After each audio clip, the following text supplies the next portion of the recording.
The rain came without warning that Tuesday evening in November, the way life-changing moments often do, quietly, then all at once.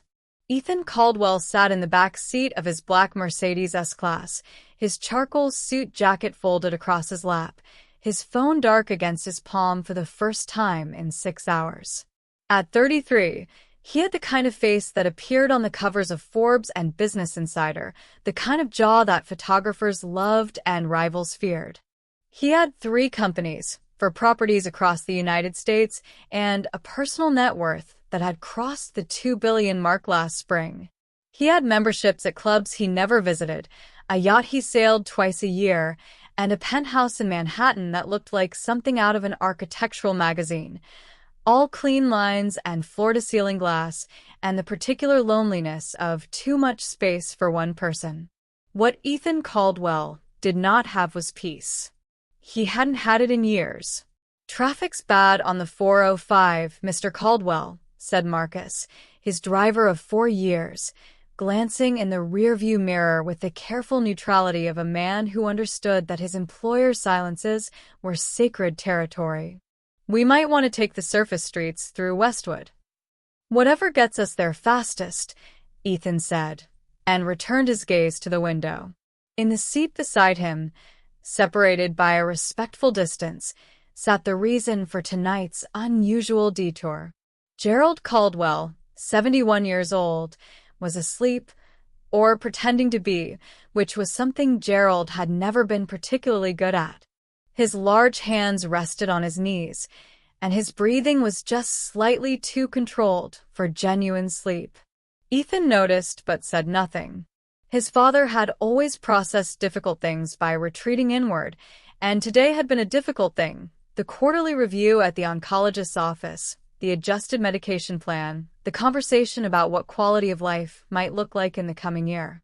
Words that Ethan had absorbed in the clean, fluorescent waiting room with his hands folded and his face professionally composed, the way he'd trained himself to absorb every piece of bad news since he was 12 years old and learned that falling apart was a luxury successful people couldn't afford.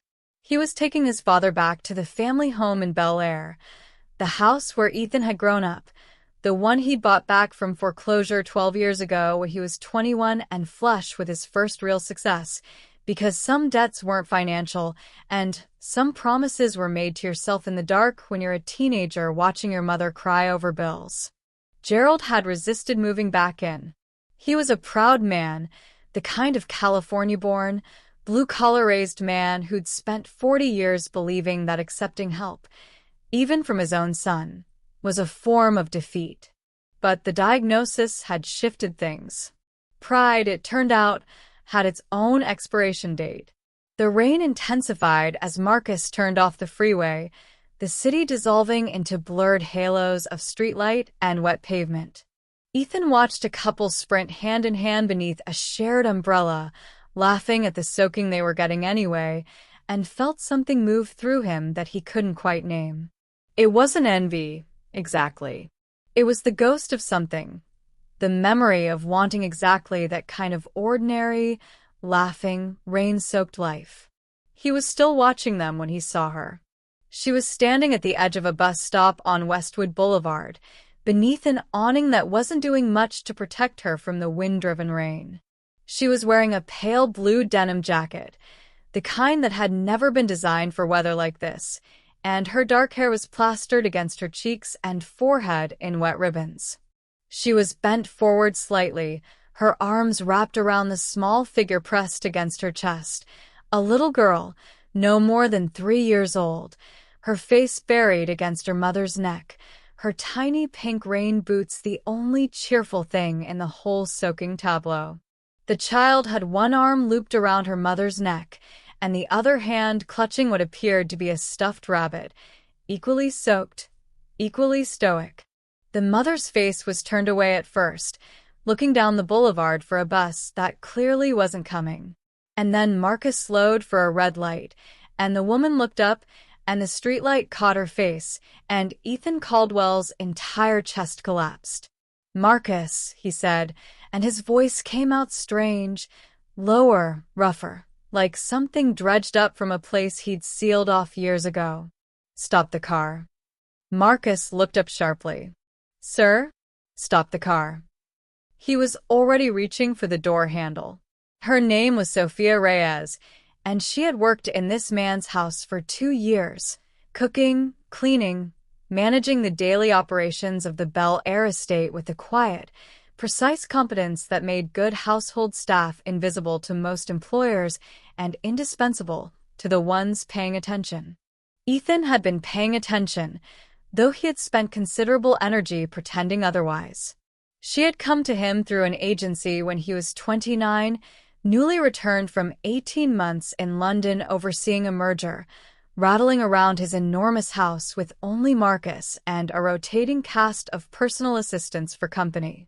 Sophia had been 24, freshly arrived in Los Angeles from San Antonio with a communications degree she hadn't yet figured out how to use and a practical determination that impressed him immediately. She was not what most people imagined when they imagined the staff of a billionaire's home. She asked questions. She pushed back, politely but firmly, when something seemed inefficient. She organized his kitchen in a way that somehow made the space feel inhabited for the first time. She taught herself the names of his business contacts by reading the notes he left on the kitchen counter and ensured that when those people called the house landline, which nobody ever used except Gerald, they were addressed by name. She had been, in the truest sense of the word, present in his house. And then, without sufficient explanation, she had been gone. That had been 4 years ago. 4 years of not understanding it, of pushing the confusion down beneath the avalanche of work that a man like Ethan could always generate when he needed not to feel something. 4 years of occasionally, at the worst times, usually around 3 in the morning when the city was quiet and the penthouse was very large and very still, thinking about the particular way she tilted her head when she was listening carefully to something. The way she hummed to herself in the kitchen. The way she had looked at him, exactly once, across the dinner table during a night when Gerald had come to visit and they had all ended up eating together by accident, an accident that none of them had moved to correct, and she had smiled at something Gerald said and then looked up and found Ethan already watching her, and something had passed between them in that second that Ethan had spent 4 years pretending hadn't happened. Now she was standing in the rain on Westwood Boulevard, soaked through, holding a 3-year-old daughter he hadn't known existed, and he was already out of the car and walking toward her before his rational mind had formed a single coherent thought. She saw him when he was 6 feet away. He watched the recognition move through her face like a current, the widening eyes, the parting lips, the involuntary step back that the bus stop bench prevented her from completing. The little girl turned her head at her mother's sudden tension and regarded Ethan with large, serious dark eyes that were startlingly, devastatingly familiar. "Sophia," he said. The rain fell between them like a curtain. "Mr. Caldwell," she whispered. And in those 2 words, the formality of them, the distance she was still trying to maintain even now, even here, even soaked and exhausted and clearly frightened, he heard everything she wasn't saying. And he understood, with the particular clarity that only comes from standing in the rain outside your own carefully constructed life, that he was done pretending. "Come out of the rain," he said quietly. "Please." The back seat of the Mercedes was warm and smelled of leather and the faint cedar of Ethan's cologne, and Sophia Reyes sat in it like a woman trying to take up as little space as possible, which was, Mia thought absently, exactly how her mother always sat in beautiful things. As if beauty had conditions. As if comfort came with an invoice. Mia herself had no such reservations. At 3 years old, the world was still primarily a sensory experience, and the back seat of this car was warm and dry, and there was an interesting man looking at her with an expression she didn't have words for yet, but that her body recognized as safe. She pressed her damp rabbit, She called him Senor Bunny, which her mother had started and couldn't undo, against her cheek, and studied the man with the calm, unfiltered assessment that only very young children and very old people can manage without being rude. "Bunny," she announced, holding the rabbit toward Ethan by one ear. "Mia," Sophia said softly, the automatic correction of a mother managing a toddler in a situation that required her to keep approximately 17 things in her head simultaneously. "She's beautiful," Gerald said from the front seat, and his voice was rough in a way that had nothing to do with his illness. He had been watching everything through the rearview mirror, which Marcus had angled, with the diplomatic discretion of a man who had driven Ethan Caldwell for 4 years and understood what he was witnessing, with the expression of a man reassembling a puzzle he'd been sitting with for a very long time. Sophia looked at Gerald, and something passed through her eyes: recognition, complicated emotion, and then the careful neutrality she'd learned to wear around this family. "Hello, Mr. Caldwell," she said. I'm sorry to impose." "You're not imposing on anything," Ethan said. "Don't say that." The car was moving again, Marcus executing a quiet 3-point turn back toward Bel Air without being asked, because Marcus understood his job in the deepest possible sense. Ethan was turned toward Sophia in the back seat, close enough to see the water still clinging to her eyelashes, close enough to notice that her hands, wrapped around Mia's small, warm body, were trembling slightly. From cold or from the shock of being found? He wasn't sure. Both, probably. "Where were you going?" he asked. Not accusatory, just necessary. "Home," she said. "We take the 6 bus. It's usually more reliable than." She stopped, exhaled, looked out the window at the rain. It didn't come. "Where do you live?" A pause. "Culver City." He nodded slowly. "That's a long ride in this weather."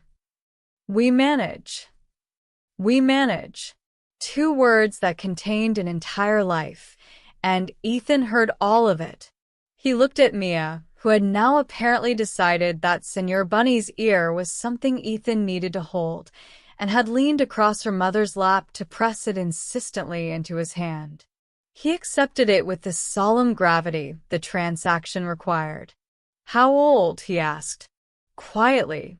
The question was careful, placed gently in the space between them like something breakable. Sophia's jaw tightened.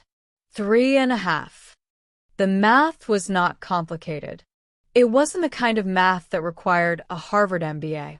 It was the kind that happened in the stomach, quick and sure and painful. "Sophia."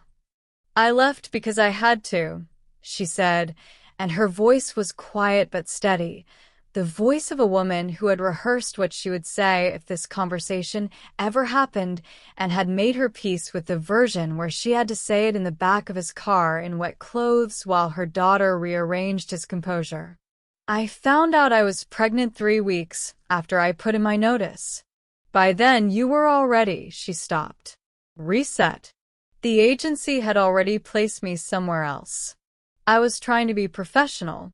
I was trying to." "You were trying to disappear," he said. The word landed between them without accusation but with the full weight of its accuracy, and she didn't look away from it. "I didn't think you would." She stopped again, and this time the stop was longer, and in it he could hear the entire landscape of what she had assumed about what he would do, what he would offer, how much of either would have been enough. "I didn't want to be a problem," she said finally. "I didn't want to be something you had to manage."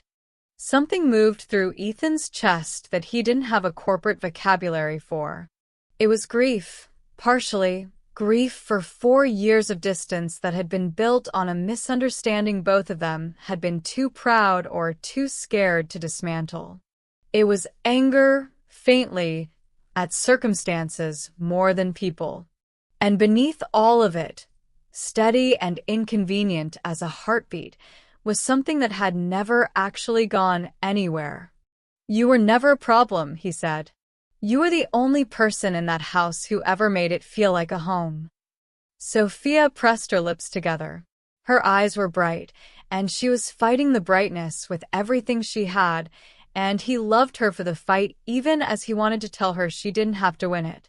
Mia, growing bored with the adult emotional weather, had climbed partially into Ethan's lap, with the entitled ease of a child who has decided that a lap is available and therefore hers, and was examining his watch with intense professional focus. Ethan looked down at her, at the dark curls, still damp, at the small fingers wrapped around his wrist, at the serious, intent little face that was examining his watch the way he examined quarterly projections, with complete focus and private conclusions. She had his eyes. It wasn't subtle, and it wasn't something he needed confirmation of, but he felt the recognition of it move through him from the roots of him to the edges, quietly rearranging everything. "Her name is Mia?" he asked. "Mia Esperanza." Sophia watched him hold her daughter's small hand. "Esperanza means hope." He looked up from Mia to Sophia, and for a moment the car held them all, Gerald and Marcus quiet in the front, the rain against the windows, the little girl with her rabbit and her borrowed lap, in a stillness that felt less like silence and more like the held breath before something begins. "I have a lot of questions," he said. "I know," she said. "And you don't owe me answers. I understand that. But I need you to know." He stopped, finding the words with the care of a man who had spent his whole life being precise with everything except the things that mattered most. "I need you to know that I'm not asking because I want to manage anything. I'm asking because 4 years ago something happened in my house that I never got to name, and I'd like to stop pretending it didn't." Sophia held his gaze for a long, undefended moment. And then, very quietly, she said, "She has your eyes." "I know," he said. And Gerald, in the front seat, made a sound that was somewhere between a laugh and something much older and wetter, and turned to look out his own window at the rain. The Bel Air estate looked different in the rain. It always had. Sophia remembered that from her 2 years living and working on the property, the way the November rains made the stone facade darker and the garden more luminous, the old California oaks heavy with water, the lights inside glowing amber against the wet dark like something from a painting of the kind of life other people lived. She had not expected to see it again. She stood in the entrance hall, Mia on her hip, a dry towel that Marcus had somehow materialized pressed against her daughter's hair, and the house settled around her like a language she had once been fluent in and hadn't spoken for 4 years. The high ceilings, the stone floors, the smell of cedar and old books, and the particular quality of air inside a house that has been cared for consistently and well. She had cared for it, had polished these floors, arranged flowers in that wide-mouthed vase on the hall table, kept this particular lamp from burning out by changing its bulb every 6 weeks, as the manufacturer recommended. She hadn't expected it to feel like coming home. That feeling frightened her more than Ethan's questions had. "The guest suite on the east wing is made up," Ethan said, from behind her.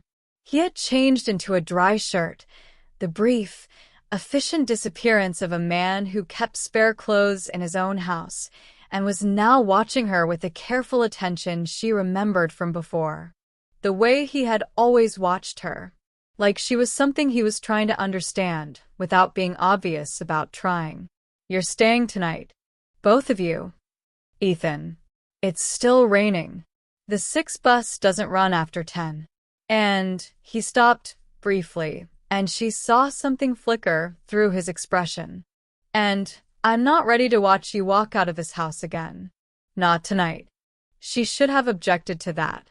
She had a whole architecture of objections built and ready about independence, about not needing charity, about the importance of not complicating things further on a night that was already complicated to the point of surrealism.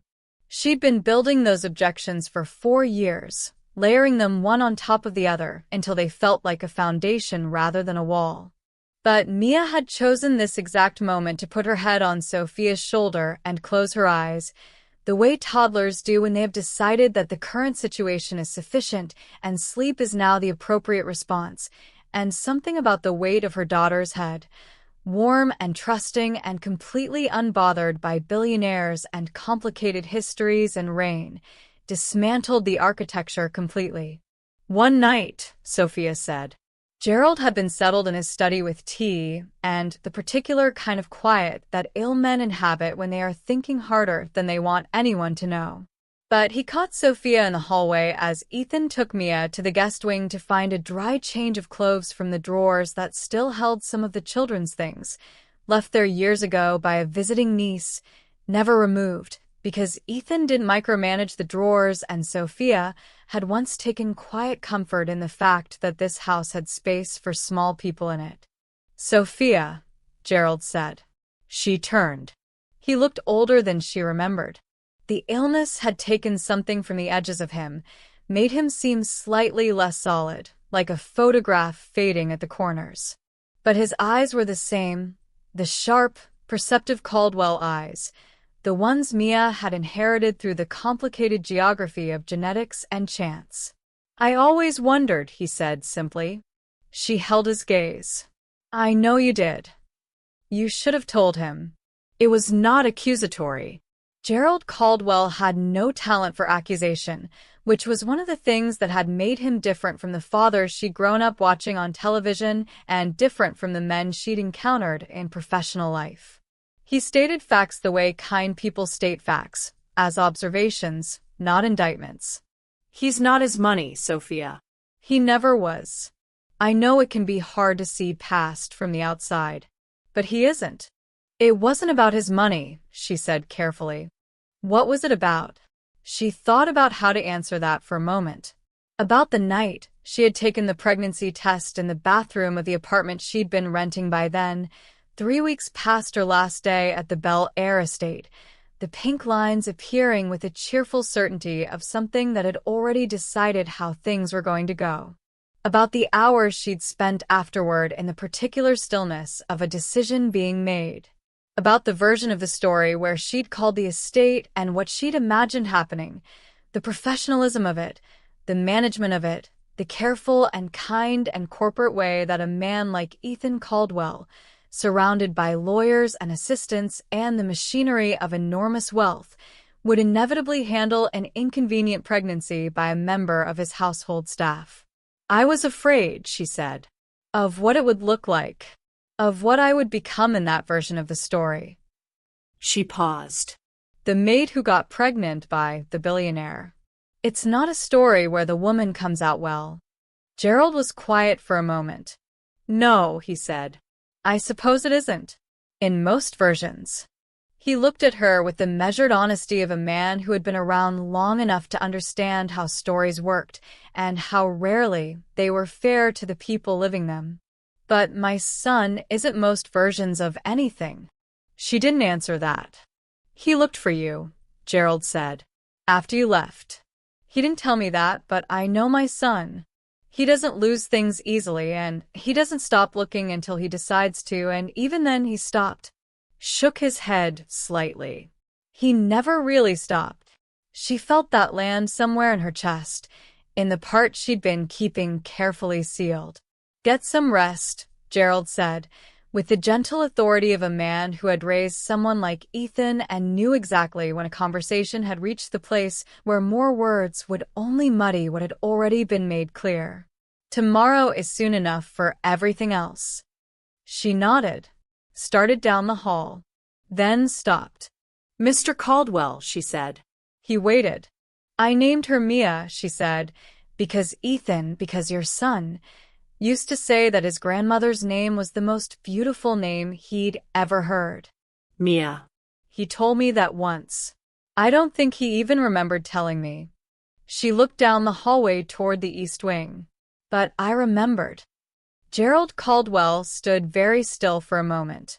And then he smiled, the deep, slow, full smile of a man receiving something he hadn't known he was still capable of hoping for. "Good night, Sophia," he said.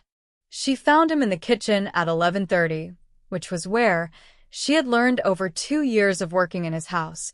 Ethan Caldwell went when he couldn't sleep and couldn't work and was trying to figure out which of those was actually the problem. He was standing at the island with a glass of water and his phone face down on the counter. The phone face down thing was significant. She knew. It meant he was specifically not working, which for Ethan required active effort. And he looked up when she came in wearing the oversized Stanford sweatshirt she'd found in the guest closet and the dry sweatpants Marcus had somehow conjured from somewhere. Her damp hair loose around her shoulders and Mia's monitor app open on her own phone. "She's asleep?" he asked.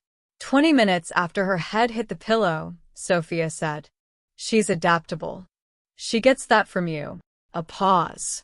"Sit down. Please."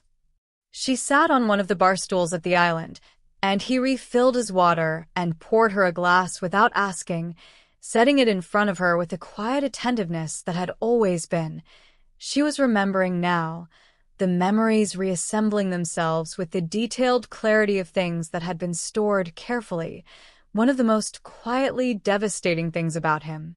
He paid attention, not in the grand, performative way of wealthy men who'd been told that listening is a skill. In the real way, the granular way, the way that meant he remembered she took her coffee without sugar and that the third stair from the bottom of the main staircase squeaked and it bothered her, so he'd had it fixed.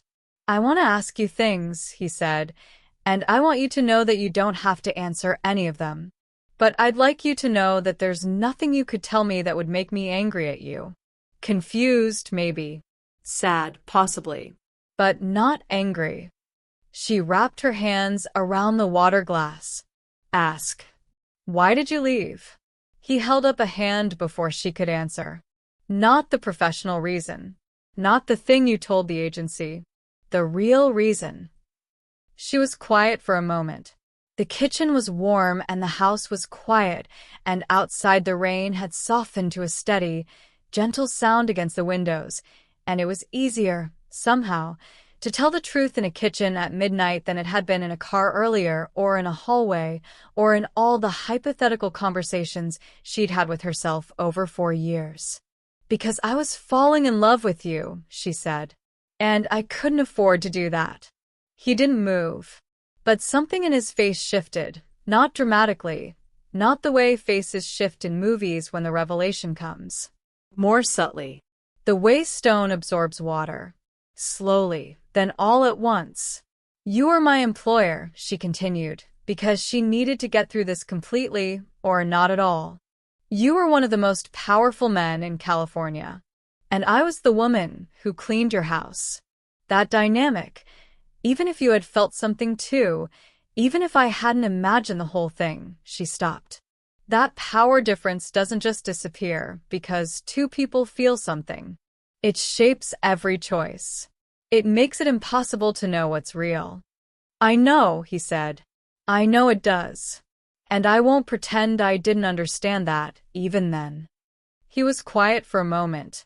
"But Sophia, I need you to hear me say this, because I've been carrying it for 4 years, and I am done carrying it silently. What I felt for you is not something I created out of proximity or convenience or loneliness. I have been lonely before, and I know what that produces, and it doesn't look like what I felt when you were in this house." He paused, recalibrated. "When you left, I kept finding things. Your organizational systems in the pantry. The way you'd labeled everything. The particular route you used to take the recycling, so it didn't go past my office during calls." He exhaled. "I kept finding evidence of how carefully you'd paid attention to my life, and I kept understanding that I hadn't paid attention nearly carefully enough to yours." She was quiet, because there was something happening in her chest that needed space. "Tell me about her," he said. "Tell me about Mia." So she did. She told him about the pregnancy test and the impossible hours that followed, about the decision to handle it alone, the reasoning that had felt so sound at 3 in the morning and had never entirely held up in daylight. About the apartment in Culver City with a landlady who babysat on Wednesdays so Sophia could pick up freelance work. About Mia's birth, the exact particular miracle of it, which Sophia described with the matter-of-fact emotion of a woman who had been alone for that too, and had made peace with it, and still, even after making peace, felt the aloneness of it somewhere bone deep. About Mia's first word, which had been agua, and her first steps, and the phase she was going through now of naming everything she owned with elaborate Spanish titles, Señor Bunny being the flagship example. Ethan listened. He listened with everything, his posture, his eyes, his complete and unperformed attention. And when she finished, there was a silence between them that was not empty but full, stuffed with 4 years of parallel lives and choices made in the dark and all the things that had grown in the space between. "I want to be her father," he said. "Not as a transaction. Not with lawyers and arrangements and formal structures. I want to be her father the way a father is supposed to be, present, constant." There. He held her gaze steadily. "And I want to figure out what you and I are, slowly and honestly, and without any pressure, because you are not someone I want to manage. You are someone I want to know. For real this time. Without the professional distance." She looked at him for a long time. At this man who had more money than she would earn in 1,000 lifetimes, and who was sitting in his kitchen at midnight talking about wanting to be present, which was the thing she'd stopped believing wealthy men understood how to be. "That's a lot to ask of one person," she said quietly. "It is," he agreed. "Take all the time you need." And for the first time in 4 years, she felt something release in the carefully maintained machinery of her chest. Not fully, not all at once, but enough. Mia woke up before 6, which was her standard operating procedure regardless of time zones, emotional events, or maternal exhaustion, and she woke up ready to engage with the world at full volume, which was also standard. Sophia heard her through the monitor and was up and down the hallway in under 2 minutes, preemptively heading off the kind of wake-the-house enthusiasm that Mia considered a reasonable good morning. But Mia was not, as it turned out, in the mode for loud. She was standing in the center of the enormous guest room in her dry borrowed pajamas, the ones from the drawer that were slightly too large and had tiny dinosaurs on them, holding Señor Bunny by the ears and looking out the tall windows at the wet garden with the expression of a philosopher encountering a particularly interesting problem. "Mama," she said, in the serious voice she used for important observations, "the garden is very big." "It is, baby. Bigger than our garden." "We don't have a garden, love. We have a fire escape." Mia considered this. "The man has a garden," she said. "The watchman." Sophia sat on the edge of the bed and watched her daughter watch the garden. The morning light was doing something extraordinary through the wet oak trees, filtering gold and silver through leaves heavy with last night's rain, and the garden beyond the windows was the kind of California morning that made you understand exactly why people came here and stayed. "Do you like it here?" Sophia asked before she could stop herself. Mia turned from the window with the wholehearted honesty of 3-year-olds.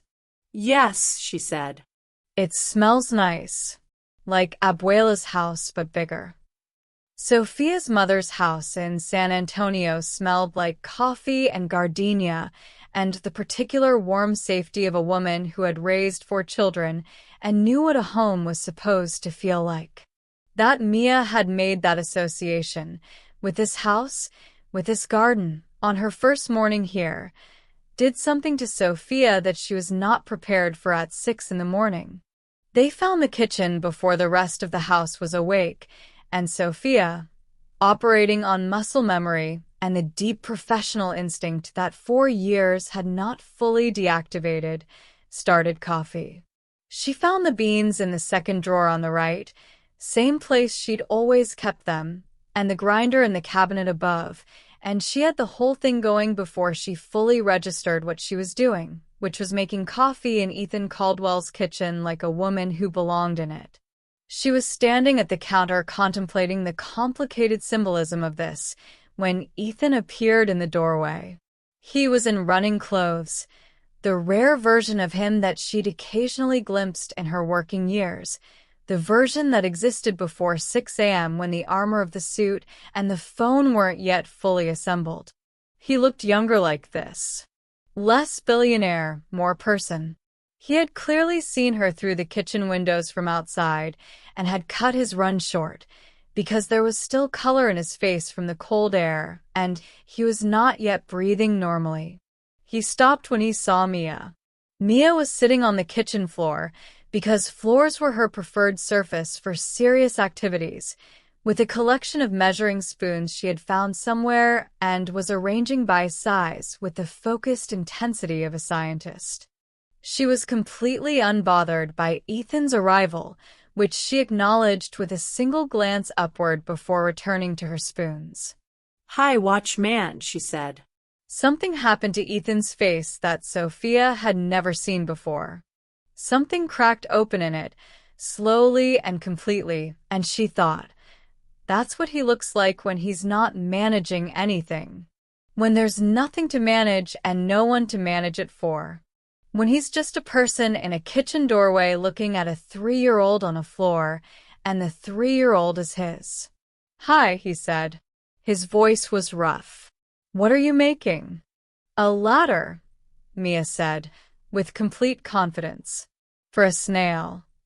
He came and sat on the kitchen floor beside her, cross-legged and earnest, his 6-foot frame folding itself down without hesitation or self-consciousness, and he picked up a measuring spoon and examined it with appropriate gravity. "This one's too big for snail," he said seriously. "Maybe this one." He handed her the smallest spoon. Mia examined it, nodded, incorporated it into the ladder. "You can help," she decided. "Thank you," he said. Sophia turned back to the coffee machine so neither of them would see her face. Gerald came down at 7, moving carefully the way he did in the mornings now, and stopped in the kitchen doorway at the sight of his son on the floor helping a 3-year-old construct infrastructure for imaginary gastropods. He looked at Sophia, who handed him a coffee cup without speaking, and then back at the floor scene. And then he sat at the island and drank his coffee in the specific silence of a man who has been praying for something for a long time and is now watching it happen and has the sense to stay quiet and not disturb the miracle. After breakfast, which Mia conducted with the energetic authority of a tiny person who had decided this house was acceptable and these people were allowed, Gerald asked Sophia if he could show Mia the garden. It was clearly a gentle conspiracy, giving her and Ethan a moment, and it was so transparent and so sweet that Sophia couldn't find it in herself to object. She watched from the kitchen window as Gerald walked slowly through the wet garden with Mia on his hip, pointing at things, naming them in the patient, specific way that older people talk to very young children, like the world is worth describing carefully. Mia had one hand on his shoulder and one hand pointing at birds. "He loves her already," Ethan said beside her. "She has that effect on people," Sophia said. "She has her effect on people," he said quietly. She walked into a room and made everyone in it feel like the room was better for it. Just like her mother. She looked at him. He was looking out at Gerald and Mia in the garden, his jaw tight with something that might have been grief or joy or the specific feeling of standing at the edge of the life you should have been living. "I'm not ready to rush anything," she said carefully. "I know. And I'm not ready to make any decisions based on last night. One dramatic evening doesn't. Sophia." He said her name quietly, not to stop her, but to steady her. "I'm not asking you to decide anything. I'm asking you to let me show you something different from what you assumed about me. That's all. He turned from the window to face her. Give me the chance to be something other than what you were afraid of. She held his gaze for a long moment. In the garden, Mia laughed at something Gerald said, the full, unself-conscious laugh of a child who has decided that laughter is always appropriate, and the sound of it came through the window glass like something that had been missing from this house for a very long time. Okay, she said. One chance. He smiled then, the real smile, the one that didn't appear in Forbes photographs or earnings calls, the one she had seen exactly 4 times in 2 years of working in his house and had thought about approximately 400 times since. That's all I'm asking for, he said.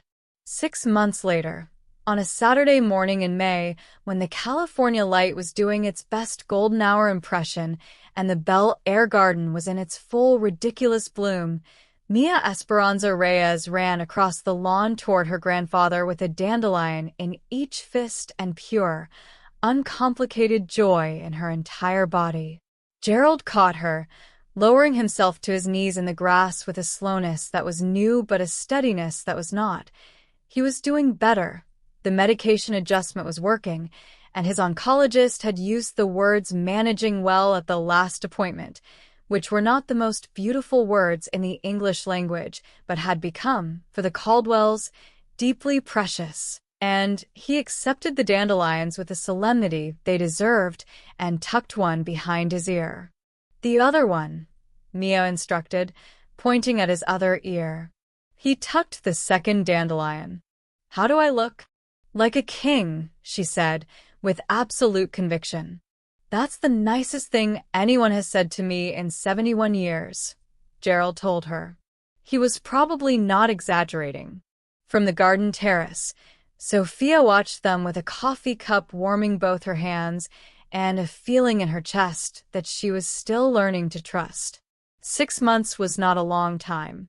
It wasn't a resolution or a guarantee, but it was evidence, the slow, daily accumulation of evidence that sometimes things could be different from what you'd resigned yourself to expecting.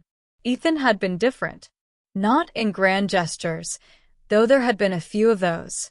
The lease on the better apartment in a neighborhood with a garden and good schools, offered not as charity, but as a correction, something he'd framed with the specific, careful language of a man who had thought hard about how not to make her feel managed.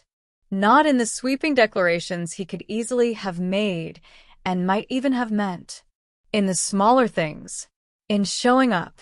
In learning Mia's schedule, the particular nap time window and the specific brand of crackers, and the fact that Senior Bunny had to face forward in the car seat or the whole journey was compromised, and honoring it with the same attention he gave his most important meetings. In calling Gerald every morning. In being present in the daily, unspectacular, deeply necessary way that she had stopped believing was possible from someone who had so many other places to be. He had not pushed. He had not managed. He had, with considerable restraint for a man whose professional currency was controlling outcomes, waited. She heard him come up behind her and felt his presence before his hand settled at the small of her back, light, asking rather than assuming, still.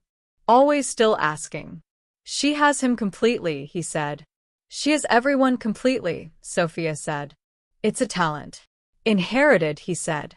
She leaned back against him, slightly, and felt him absorb it. The small weight of her trust, which was still being extended carefully, and which he received with the same careful gravity every time, as if he understood that trust was not given once, but renewed continually, and that the renewal was the thing that mattered. In the garden, Gerald was now on his feet again, holding Mia's hand as she walked the stone border of the flower bed with the intense focus of a tightrope performer, narrating her progress in a mixture of English and Spanish that Gerald followed with more comprehension than he'd had 6 months ago, because he had been taking a beginner Spanish class on Tuesday evenings, which Mia had discovered and which had become her favorite piece of information about him, referenced frequently and with Great pride. He looks better, Sophia said. He is better, Ethan said, and there was something in his voice, gratitude, wonder, the particular relief of a son who had spent months preparing for a version of the future that had mercifully not arrived. His doctor thinks the new treatment protocol is working better than expected. He's not out of the woods, but he stopped. Exhaled. He's here. In the garden. With our daughter. Our daughter. He'd started saying it 3 months ago, quietly, carefully, trying it out with the tentativeness of a word that carries a lot of weight. The first time he'd said it, she'd gone very still, and he'd looked at her immediately, alert to whether it was too much, prepared to recalibrate. She had not told him it was too much. Because it wasn't. Because Mia had started calling him Papa the month before with a casual, declarative confidence of a toddler who had decided something was true and saw no reason to hedge. Just walked up to him one Sunday while he was reading and said, "Papa, come," and pointed at the garden, as if his role in her life had been obvious all along, and she was just noting it for the record. He had looked up from his book, and his face had done the thing, the cracking open thing, the unmanaged thing, and then he had put the book down and followed her to the garden, and Sophia had watched from the window and had sat down on the couch and cried for approximately 15 minutes for reasons she couldn't entirely articulate and didn't entirely need to. "I have something to ask you," Ethan said. She felt him shift behind her, turned to look at him. He was not on one knee. That was not what this was. Not yet, not today. He understood that they were still in the middle of building the foundation rather than adding the stories above it. But he had something in his hand. Small. Simple. A thin gold bracelet with a single charm. A small raindrop. Delicate and exact. "The night I found you," he said, "in the rain. I've thought about it every day since. About what it meant that I found you, and what it meant that you were out there, and what it would have meant if I'd taken a different route." He looked at her with the directness that had always been the most honest thing about him. "I don't believe in fate, generally. I'm a data person. I believe in decisions and their consequences." He paused. "But I believe in that night. And I wanted you to have something that reminded you of it. Not the hard part of it. The part where you came in out of the rain." She took the bracelet. The raindrop charm caught the morning light. "Ethan," she said. "You don't have to say anything," he said quickly. "I want to say something," she said. She took a breath. "I spent 4 years building a life around the assumption that this, whatever this is, was something I wasn't allowed to have. That women like me don't get this version of the story." She looked at the bracelet in her palm. "And I was wrong. Not because you have money. Not because of any of that. Because of who you are when you're sitting on the kitchen floor helping a 3-year-old build a snail ladder." She looked up at him. "That's why I was wrong." He was quiet, and his eyes were very bright, and he was being a man who was not going to cry in the garden at 10 in the morning, which was a fight he was losing. "Come here," he said. She stepped into him, and he wrapped his arms around her, and she felt his face against her hair and his heartbeat against her cheek and all the complicated weight of 4 years of detours and decisions and fear settling into something that felt, improbably and completely, like its own resolution. "Mama." "Papa." Mia's voice rang across the garden, imperious and delighted. "Look. Abuelito has flowers on his ears. Come look." They pulled apart laughing, the involuntary, helpless kind, and Ethan took Sophia's hand, and they walked across the wet grass toward Gerald and Mia in the morning light, and the garden was full and green and absurdly beautiful, and the dandelions were installed behind Gerald's ears with the dignity of a crown, and Mia was already pulling her father toward the flower bed to show him something she'd found, narrating in the bilingual stream of consciousness that was her native language, and Gerald was watching all of them with the expression of a man who has been given more than he expected in the last act and knows exactly what to do with it. Which is to say, He stood in his garden in the California morning with dandelions behind his ears and his granddaughter's hand in his and his son's laughter in the air, and he let himself feel it. All of it.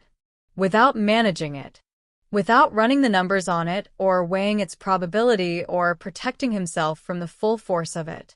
Some things, Gerald Caldwell had learned in 71 years, are meant to be felt completely. The rain that had brought them here was long gone. But what it had carried in, what it had washed into the open on a dark, wet November night on Westwood Boulevard, was standing in the garden in the May light, whole and real and irreversibly, miraculously true. The man who had everything had been wrong about what everything meant. The woman who had asked for nothing had been wrong about what she deserved. The little girl with the dandelions and the soaked rabbit and her father's eyes had never been wrong about anything because she had arrived in the world already knowing, with the complete and uncomplicated certainty of the very young, that love finds its way to where it belongs. Even through the rain. Especially through the rain. The end.